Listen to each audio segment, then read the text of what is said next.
The day I got the DNA results was the day I realized. For 8 long years, I'd been nothing more than a stand-in. Laura, my wife, sat across from me. Her eyes sparkled like the whole world belonged to her. Ethan, our 8-year-old boy, held my hand tight. His big brown eyes lit up. "Dad, does our new house have a garden? I want to grow an apple tree, just like Grandma's." I forced a smile. Squeezed his little hand. We were at the notary's office, about to sign the papers for our very first home. A dream I'd worked myself to the bone for. 10 years of grinding, saving, sacrificing. Then my phone buzzed. A new email appeared. Paternity test results. I should have ignored it. But my thumb moved on its own. I tapped. And when the words appeared, I felt my whole body go cold. No biological relationship detected between alleged father, Mark Taylor, and child, Ethan Taylor. I read it again. Once. Twice. 3 times. But the words didn't change. They cut deeper. And deeper. Like a blade twisting in my chest. No, this can't be right. Ethan is my son. He's got my brown eyes. Laura's dimples. This has to be a mistake. It must be. But my hand trembled so hard, I almost dropped the phone. My breath caught in my throat. The contract in front of me blurred as my eyes burned. Laura looked up, smiling. "What's wrong? Nervous? We're almost done here." I drew in a shaky breath. Forced the words out. "Yeah, almost done." But inside, I heard something crack. Ethan looked up at me, his voice soft, innocent. "Dad, why do you look so weird? Are you tired? Don't you like our new house?" I managed a smile. Ruffled his hair. "It's nothing, buddy. Dad's just a little tired." But my chest felt like it was caving in. Like the weight of the world was pressing down. If I hadn't agreed to that DNA test, maybe I could have kept believing this family was perfect. A flawless picture. But now, the picture's been torn apart. What do I do? Pretend I don't know? Or face the truth and destroy everything? I'm Mark, 37. Just an ordinary software engineer at a mid-sized company. I'm not rich. I'm not smarter than anyone else. But for the longest time, I believed I was luckier than most. I had a little family to love. Laura, my wife, was the first woman who ever made me believe in love. We met at a mutual friend's birthday party. She had just broken up with her ex. I was standing awkwardly in the corner, wearing a rented suit, trying to crack a joke so she wouldn't feel out of place. And then she smiled. That soft, warm smile. It felt like the whole world slowed down. 2 years later, we got married. No fancy wedding. No expensive honeymoon. Just a small gathering with family and close friends. And a promise that we'd build a home together. Then Ethan came into our lives. Like a miracle. I still remember the night Laura told me she was pregnant. She held out the test in front of me, her eyes brimming with tears. I don't know if I'm ready to be a mom. I pulled her into my arms, buried my face in her hair, the scent of her shampoo filling my lungs. I'm not ready to be a dad either, but we'll figure it out. Together. The day Ethan was born, I cried like a child. I placed my hand on his tiny foot and whispered, "From now on, everything I do is for you." I loved being a father more than anything else. I learned how to mix formula, change diapers, rock him to sleep. I didn't mind the sleepless nights. Because every time Ethan cried, all it took was my voice. And he'd stop. His tiny hand gripping my finger tight. There was one night I'll never forget. Ethan had a high fever. Laura was fast asleep. I stayed up all night, pacing the living room with him in my arms. His little hand clutched my shirt collar. His cheeks were flushed, his breath ragged. "It's okay, buddy. Dad's here. I won't let anything happen to you." The next morning, when he woke up with a weak little smile and whispered, "Daddy," I felt my heart grow light. Our life was simple. Maybe even boring to some people. But to me, It was enough. Every morning, I'd wake up early, make breakfast, pop bread into the toaster while Laura brushed Ethan's hair. He'd munch on his toast and ask, "Dad, when will we get our new house? I want my own room to display my robots." I'd ruffle his hair and smile. "See, soon, little prince. I promise." Every time Ethan called me Dad, all my exhaustion melted away. But lately, something feels different. One night, I woke up to a faint voice coming from the living room. "I miss you too, but I can't talk long." He's asleep. I froze on the stairs, my heart pounding in my chest. Laura was standing with her back to me, phone pressed to her ear. When she turned and saw me, her eyes widened. She hung up quickly. "Oh, you're awake? I was just calling a friend." I nodded, forcing a weak smile. "Yeah, what kind of friend calls in the middle of the night?" "It's just something urgent from school." Her voice wavered. She wouldn't meet my eyes. I didn't press her. But deep down, I felt a small crack forming. A crack I wasn't ready to look at just yet. I used to think this little family was my whole world. There was a time my boss offered me a project manager role in the big city. The pay was more than enough to buy our dream house in just 1 year. But there was a catch. I'd have to be away from Laura and Ethan for at least 6 months. I stared at the photos of Ethan on my desk, his toothy grin, those innocent brown eyes that felt like they held the whole universe. And I said no. Not because I lacked ambition, but because I couldn't trade time with Laura and Ethan for money. Our life was simple, but it was filled with laughter. At night, I'd sit on the living room floor with Ethan, building Lego castles. He loved sneaking pieces into my shirt pocket, giggling, "So you'll remember me when you're at work." I'd pull him into my arms, kiss his soft, milk-scented hair. "I always remember you, little prince." Always. Laura would sit on the sofa, watching us quietly, a faint smile on her lips. But lately, that smile had become rare. One evening, I was cleaning up the kitchen after dinner. Laura had left her phone on the table. The screen lit up. A message. "I miss you." I froze. For a split second, my heart pounded so hard it felt like it would burst out of my chest.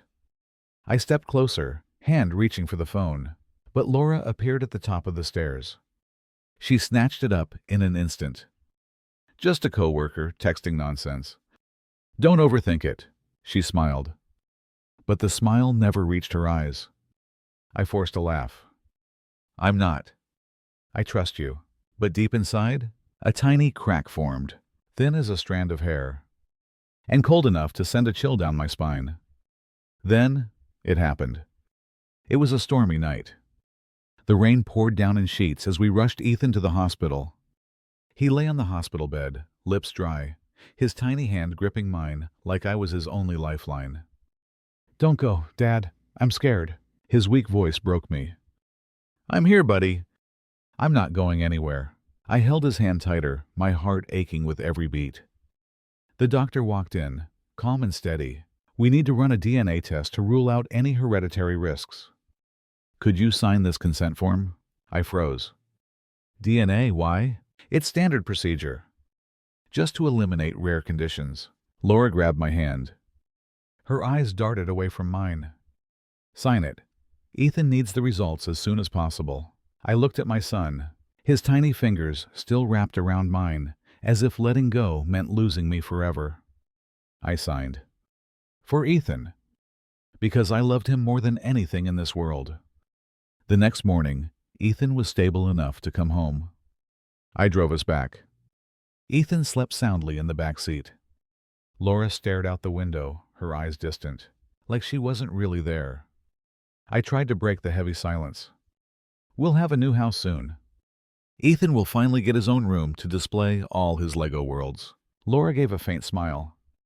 "Yeah, I know. Thank you, Mark. I didn't know.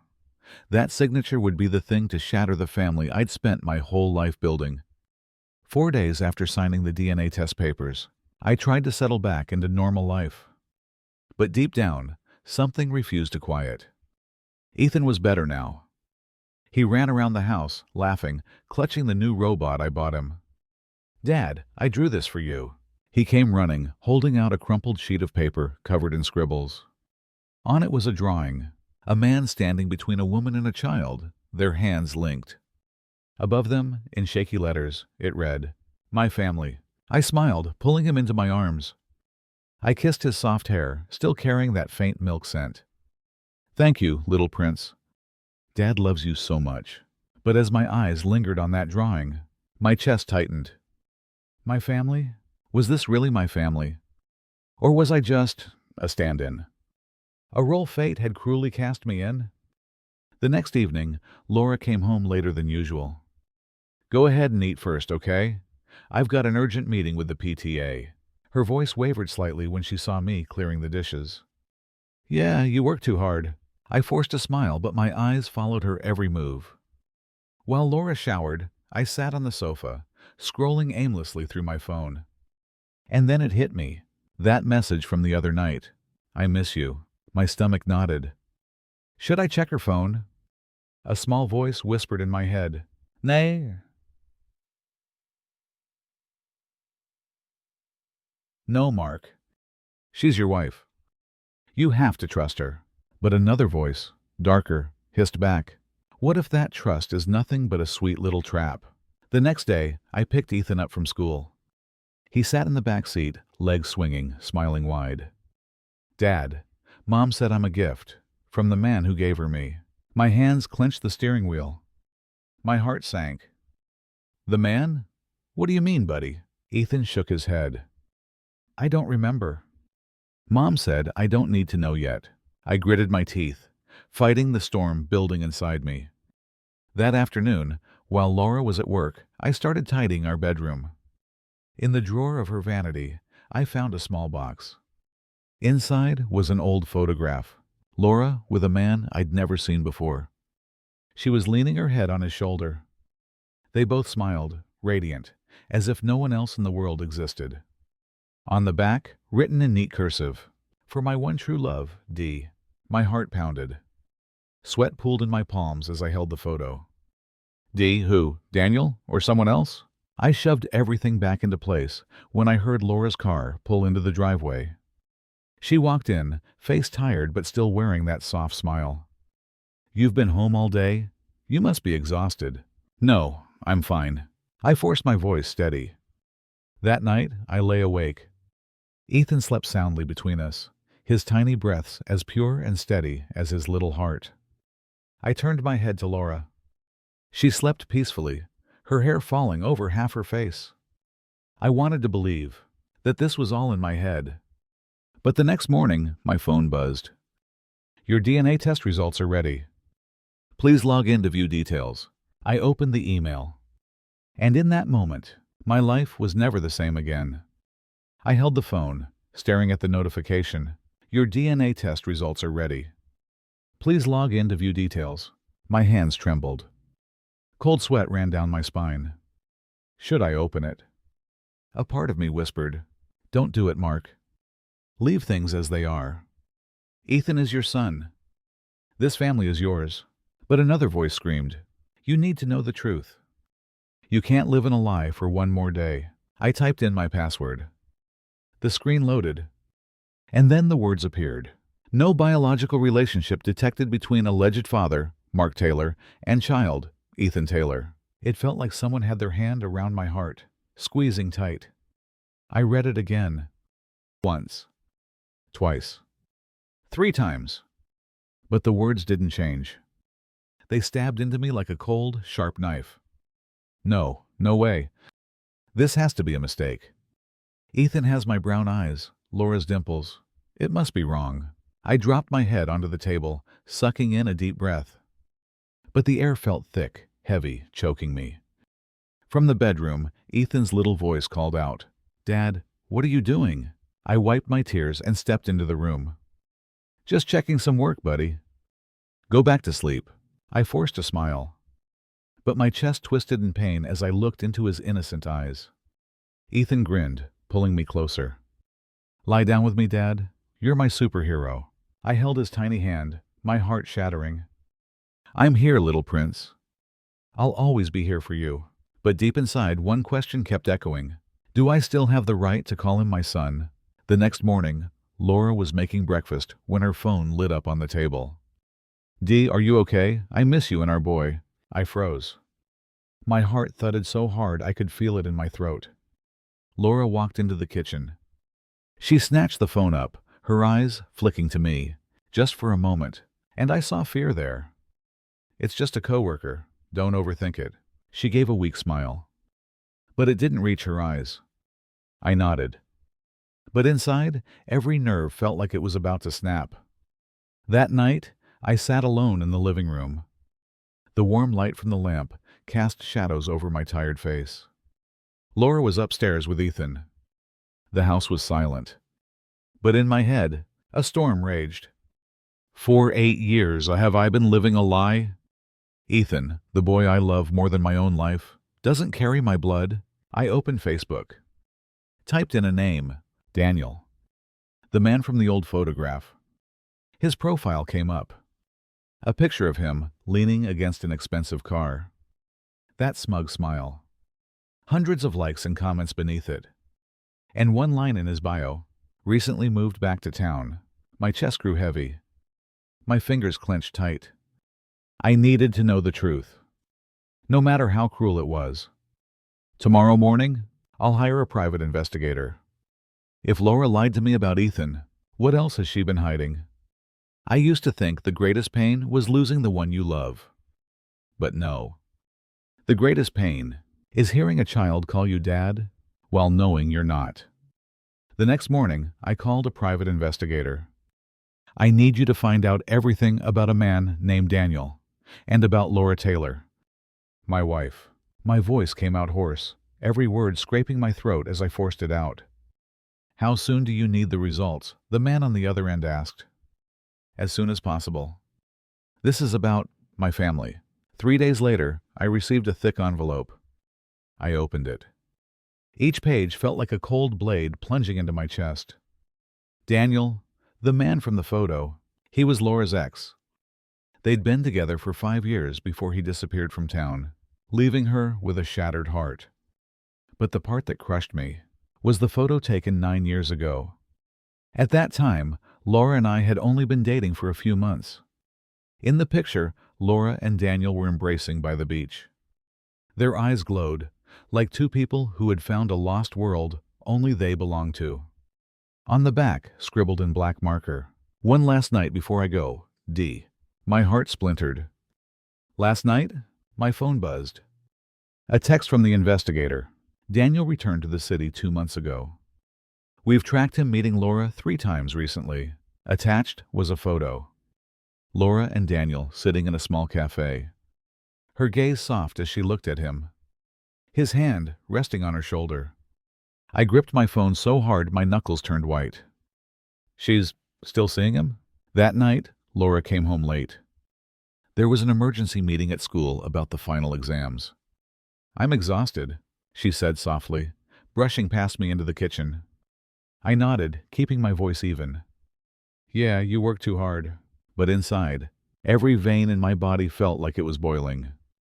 I glanced at Ethan, busy coloring at the table, his little hands smudged with crayon. Dad, today I saw Uncle Daniel at the park. Ethan chirped, all innocence. He bought me ice cream. He said, he's known Mom for a long time. My throat closed up. You saw him when? The day Mom picked me up from school. She said he's an old friend. And told me not to tell you, because you'd get jealous. Ethan grinned, oblivious. I walked into the bathroom. Turned the faucet on full blast. The sound of rushing water roared in my ears, trying to drown out the pounding of my heart. I slammed my fist into the sink. Blood bloomed across my knuckles. 8 years. Have I been living a lie all this time? Hot tears burned down my face, mixing with the icy water cascading over my skin. That night, after Laura went upstairs to bed with Ethan, I sat alone in the living room. The dim light cast long shadows on my hollowed face. I picked up her phone. The password was still my birthday. My hand shook as I unlocked it. In her messages, one name stood out, Daniel. I tapped it. A string of texts appeared. Daniel, you don't have to suffer anymore. I still love you and our son. Laura, stop texting me. I don't want to hurt Mark. He's been too good to us. I dropped the phone. Fell back into the chair. Too good? And what about the truth you've kept from me for 8 years? Hot tears streamed down my face. I bit down hard to keep from crying out. I need to confront her. But do I even have the strength to hear her say it out loud? That night, I didn't sleep. The ticking of the clock echoed through the dark house, each sound like a hammer pounding into my skull. Laura lay beside me. Her steady breathing hit my chest like icy waves. I turned slightly, staring at her face, the woman I once loved with everything I had. And then the question burned through my mind like fire. The child sleeping peacefully between us, is he really my son? The next morning, Laura was up first. I heard her in the kitchen, washing dishes, humming softly like nothing had changed. I walked down the stairs. Laura, we need to talk. My voice came out rough, like gravel scraping my throat. She turned, surprise flashing in her eyes. But she quickly masked it. What is it? You look tired. I clenched my trembling hands. Is he Daniel's son? Laura froze. The plate in her hand slipped, shattered on the floor. What are you saying? Her voice cracked. Don't make me say it again, I growled, each word heavy as a stone. Laura sank into a chair, her face pale. She buried her head in her hands, silent.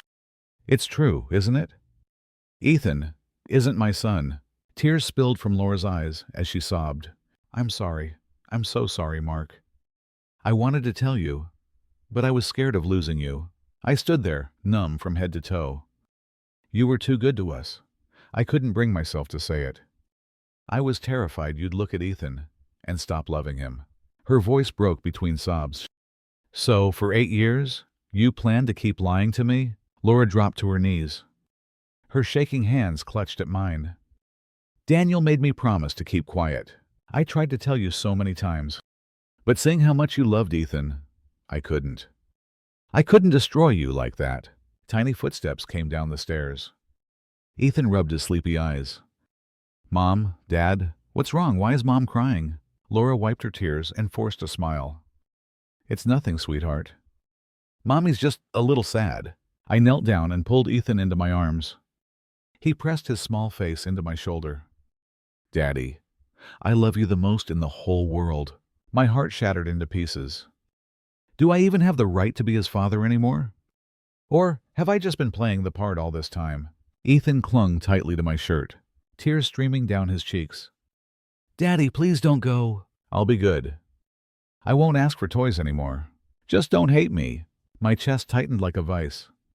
I turned my face away so he wouldn't see the tears rolling down. I stood, my eyes red and raw. I need time to think. I pulled my hands from Laura's grip and walked toward the door. Ethan ran after me, his voice breaking. Daddy, where are you going? Don't leave me, please. I turned. Saw those tiny fingers clutching my shirt. His little hands trembling. I stepped outside. Each footfall heavy as if my legs were made of stone. When the door closed behind me, I leaned against the wall. My fists clenched so tight, blood seeped from my knuckles. A choked sob clawed its way out of my throat. I thought the greatest pain was losing the one you love. But no, the greatest pain is hearing a child call you Dad, while knowing you're not. I don't remember how long I walked. Each heavy step carried me through empty streets, where yellow lights cast their glow over the cold, lifeless pavement. Laura's words kept echoing in my head, each one like a dull blade slicing through me. I'm sorry. I was afraid of losing you. Daniel made me promise to stay silent. You were too good to us. I dropped onto a park bench. The night air bit into my skin, and the wind whistled through the trees like it was mocking me. For 8 years, I've loved a child who doesn't carry my blood. I bowed my head. My fists clenched so tight, my nails dug into my palms. A thin line of blood appeared. But that pain was nothing. Nothing compared to the ache in my chest. My phone buzzed. A strange number lit up the screen. I hesitated, then answered. Mark? A deep, steady voice came through. Who is this? I croaked, my voice rough. It's me, Daniel. I shot up from the bench, gripping the phone so tight I thought it might shatter. Why are you calling me? I growled, each word trembling with fury. Mark, I know. I know Laura told you about Ethan. I stayed silent. The anger inside me rose like a tidal wave. You destroyed my family. What more do you want? Mark, please. I'm not calling to justify anything. I just need to tell you one thing. 8 years ago, I didn't leave Laura because I wanted to. I was forced to go. And when I came back, I found out she had you. Ethan, he's my flesh and blood. But from the moment he was born, the one who's been his father is you. My grip tightened around the phone, cracks forming in the plastic casing. My breathing grew heavy. My vision blurred. Why are you telling me this? What do you want me to feel? Pity for you? Daniel paused. When he spoke again, his voice was slow, heavy, each word driving into my heart like a blade. I used to think blood was everything. But when I see Ethan call you Dad, I realize now, being a father isn't about DNA, Mark. It's about the heart. A broken laugh escaped my lips, twisted and full of pain. Why? Why did it all turn out like this? Daniel's voice trembled. Mark, you have every right to be angry. To hate me. But please don't hate Ethan. He's innocent. To him, there's only one father. And that father is you. I sank back onto the bench, my shoulders shaking. A sob tore its way out of my chest, rough, raw, and choking. Have I lost everything? Or did I never lose anything at all? So tell me, what does it really mean to be a father? Is it the blood, or is it the heart? I don't know how long I sat there. The phone in my hand had long gone dark, but I kept gripping it tight, as if it was the only thing still tethering me to this world. Daniel's voice kept echoing in my head. The boy isn't to blame. The man he's been calling Dad for 8 years is you. I looked up at the night sky. The stars sparkled, calm and unbothered, like they were mocking the storm raging inside my chest. Forgive, let go, or just walk away from it all. A part of me wanted to go back, to face Laura, to scream at her, pour out every ounce of pain and anger I'd been holding in for days. But another part just wanted to run far and never come back. I stood. My legs felt like they were weighed down with stone. Step by step, I walked the familiar road, the road that led back to the place I once believed was heaven. I stopped in front of the door. My hand gripped the doorknob tight, but I couldn't turn it. From inside, I heard Ethan's small voice, clear and bright. Daddy, are you home yet? I drew another picture for you. This time I gave you wings, so you can protect Mommy and me forever. My chest ripped open. I pressed my forehead against the cold wooden door, tears blurring my vision. Family? Am I still part of that family?